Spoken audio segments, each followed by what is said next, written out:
Hey everyone, Shawn here with Matt, and we're going to add a little constructive stuff to that little rant I had back then. I apologize for that, but there's some really valuable information coming to you as a second part of that. So if you look at, let's say, Jordan Spieth, and why is Jordan Spieth not over the top? And he does something very specific before every shot that we teach on a regular basis. We talk about this club as being a grass cutting tool first and foremost, and that's not a joke. Ping has these notches in the hosel there so that there's less turf drag, and there's got to be a certain amount of leading edge sharpness to get through the grass, and the bottom of the club has to have a certain bevel to it and a certain bounce so it doesn't dig. Yeah. So this is first and foremost a grass cutting tool. So when you look at Jordan Spieth when he does that perpetual motion, so you'll watch him take back and through and back and through and back and through before every iron shot. He's basically customizing the bottom portion of his arc in conjunction with the lie he's about to face. Right. And so, and this is something that's built into his routine. So the thing about it is, when you're cutting grass along the surface of the ground in the direction that you want the ball to go, you can't be over the top. So stop trying to fix all these what you would call imperfect positions or defective positions. You're not defective. You just need the right task. Take it from Jordan Spieth, best iron player in the business, and let's see you cut grass along the surface of the ground with the sole of the club. So you just saw the right-handed version of that. Matt's going to show you the left-handed version of that. And so let's see you swing back and through. So set up right next to the ball, Matt. So there's several things that you're going to be able to identify when you give control to gravity. So right now, from the shoulder sockets down, around that sternal notch, where the center of the swing is right where the two clavicles join the rib cage, the center of the arm swing. And he's just going to let gravity track an arc back and through. So can you see the blur down there, Matt? Yep. And notice your body's in beautiful balance, and all you're doing is cutting the grass in each direction. And how do I know you're doing a fantastic job? Stay right there. Put your club down on that line. So you just found the right distance between you and the ball, dynamically, right? Yep. And on the way back, I could see you brush grass on the back portion of the ball. And on the way through, you're brushing grass in front of the ball, right? Because you want to hit the ball first and then catch the grass. Right. So now all we're going to do is, if you have the right ball position right now, so if, let's say you're going to be playing a little draw. Okay. So the center of your stance is right there. You want to play the front of the ball up against the center line of that. So play the ball a bit more back in the stance. So right here would be about... Yeah. Okay. And then we're going to let it release to the left edge of the direction where you want to end. So let's say this line here represents where you want the ball to end. You're just going to release to the left of that. Gotcha. So you're going to put your eyes on the grass between the leading edge of the club and the ball. Okay. All right, can you see how the sole of the club is in a perfect position to cut through this imaginary dandelion? Yes. So we're cutting the stem out from under the dandelion in this direction with a nice whipping action. Okay. Obviously, when you watch Jordan Spieth swing or anybody else swing on tour, it doesn't look like a pushy, shovey, steery kind of swing. Yeah. It looks like a slingy, whippy, liberated swing. Yep. So we want that beautiful cut in that direction with a nice whipping action, and let's see what happens. I actually feel a bit closer to the ball than I normally stand. So let's look at that for a second. So if you go back, all right, get into a nice setup again next to the ball. Okay. Bend your knees a little bit more. Really feel that you're applying some nice suction to the arches of your feet through your glutes and quads. Okay. And show me cutting the grass back and through as far away from your body as possible without strain. As far away as possible. As far away from your body as possible without strain. There. Does that feel more stretched out? A little bit, yeah, right there. So that's where it should be, right? Okay. So now if you play that ball, does that feel more comfortable? It does, yeah. Excellent. So sometimes when you'll see a person doing that perpetual motion drill, they start in a nice position, and as they go, they start to pull up. And then all of a sudden, the club is starting to brush way too close to them. Then they come to the ball and they go, oh my God, I got no room left. I think that's what I did, yeah. Right. Yeah. So feel that, hey, when I'm going to take a sandbag and heave it into the back of a pickup truck, I'm not going to do it like this. I need to engage my quads and my glutes. I want to feel that I'm using that to swing the club through the grass. So there's the distance I should be from the ball with this 7-iron, Gotcha. and you just felt where you should be with that 6-iron. Yeah. Perfect. So now you're more dynamically engaged with that posture. Okay.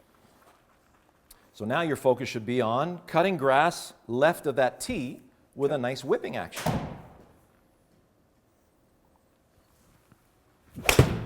Beautiful. How about that? Following the center line, gorgeous little draw. Yeah, it felt good. Fantastic. So you only hit that like 205 yards, 208. So notice there was no gouginess to that. No. Do you hear how clean that sound was? That was really nicely compressed. So if you feel steep in the downswing, if you're getting too gougy, your divots are too deep, well, what are you focused on to start with? Are you trying to hit the ball? Well, if you're trying to hit the ball, great swing. That's exactly what you're supposed to do. So you're not defective. Mm-hmm. You're just on the wrong task. So let's do one more, Matt. Okay. So show me the full routine of Mr. Speith. Okay. So cut the grass in both directions, as far away from your body as possible without strain. Feels about right there. There you go. So from this position, yeah. Am I walking it into the ball? That's it. So if you reach from there, you've just canceled the distance between you and the ball, Gotcha. right? So you want to bring everything together in there. Okay. So now, do you see a stem or do you see a ball? I'm picturing the stem. Right, and you're cutting through the stem in this direction, correct? Yes. So if you're cutting through the stem in that direction, so go to the top of your backswing and stop. So if you were coming down too steep, can you cut through the stem to the left of that intermediate point? No. There's just no way. You can feel that now, right? Go You're going to be gouging the ground well right. Oh, yeah. So this does not fit. No. So if you stay on that task, won't this be a much better angle to cut the stem if you wanted to go left? Yeah. And if you were too much over here, doesn't that feel like you're going to drop kick it into the ball way left? Yes. So this is your governor here. Now what governs this is what's going on in your mind. Yeah. Are you cutting a stem in that direction? Then your brain will adjust to that. Mm-hmm. Or are you making sure you're going to hit down on the ball? Yeah. Okay, so Gotcha. let's try that again.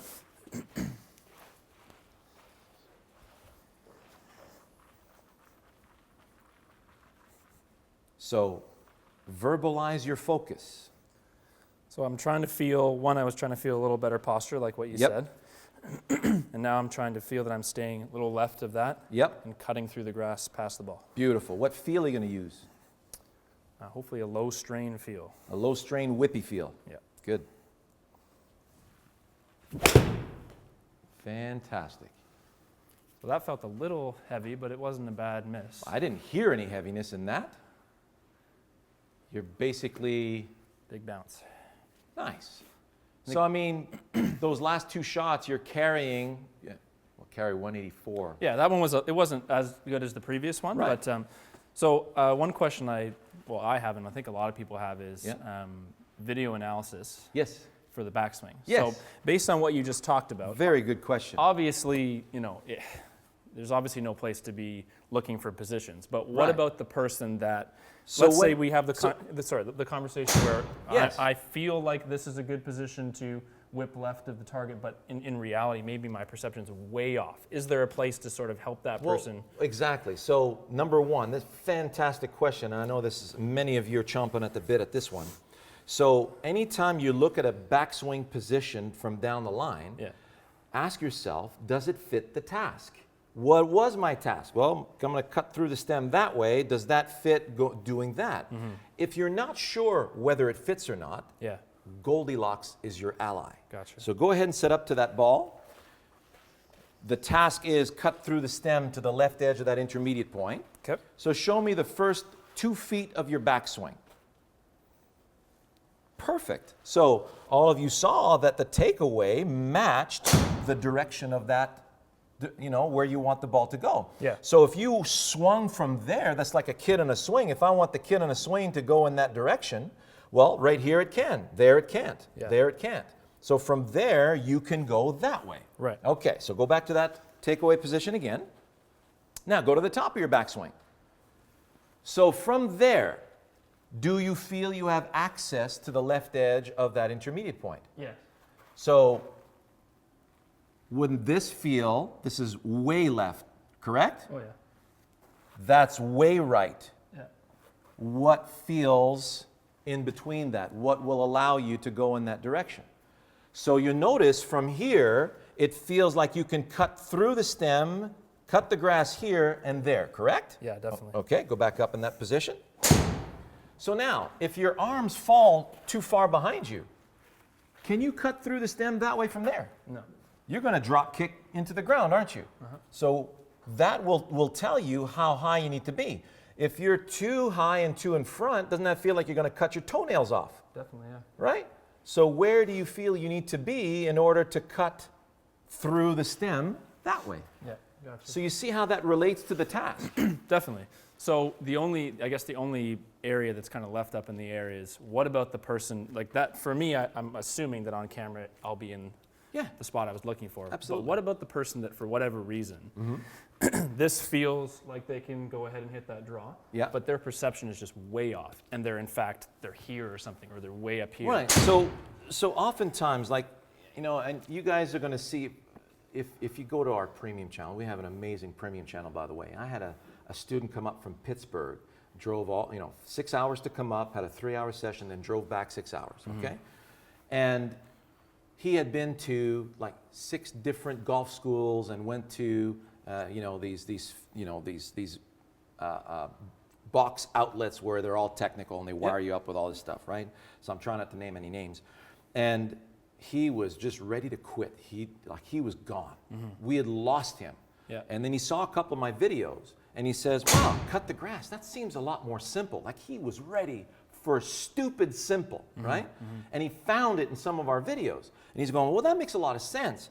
But he still had too much of that pollution, right? There's probably a lot of people that have that. Exactly. So you have preconceived notions that are preventing you from actually performing your task because you're thinking, well, wait a second. Like, and all too often when we look at somebody's posture, and the posture is up here, and I get them into a dynamic posture, and they feel like this. Yeah. They think this is crazy. What exactly. This guy's nuts, and right? Then I show them on video. So that's the difference, right? That's it. And then they look and they go, oh, well, that doesn't look bad at all. That looks much better. I thought that I was down here. Okay, I can trust you now. You're not crazy anymore. So I guess the question was, that's how you're bridging the gap between their perception and reality. Exactly. It's a little tiny bit of video, yes. or even a picture, I guess. Exactly. It's not so an what analysis. I show exactly. So when I show them, I'm going, doesn't that look like you're trying to do this? Yeah. So and they go, well, yeah, that fits. They can see their backswing briefly and say, yes, that looks right. And that's what's so much fun, you guys. There is no gray area here. Yeah. No gray area. It either fits your task or it doesn't. Yeah. Right? Yeah. So. Yeah, I think that's going to answer for a lot of people because it's all video analysis right now. Yes. And they're just putting it there. Well, that's the thing. So the person's looking down at the ball and they're thinking, okay, I got to hit the ball. Yeah. And then the pro says, well, you're taking it way too outside. You're way too steep in the backswing. We need to have your club face do this.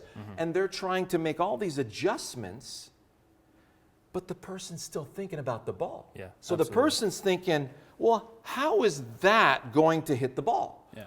This is way better for me to hit the ball. Of course, yeah. But then why do I have deep chunky divots and big slices and big pulls with my short irons? Yeah. Absolutely. So they were not explained that, hey, if you stay on a task through the stem that way, or if you throw the club that way, then you're actually performing the right task, and immediately your body will start to respond to that. And this is where you start a lesson and then fine tune from there. Versus they're kind of doing the opposite. So we show them a task. Yeah. And immediately in that first lesson, they'll get to see and feel what that task is all about. They'll see what they've been missing. Yeah, absolutely. And then after that, we just polish and perfect the art of performing that task. Then you become brilliant. Then you become the advanced player. Yeah, absolutely. It's really, Thanks really for helping good stuff. me out on this one, man. Hey, no worries. All right.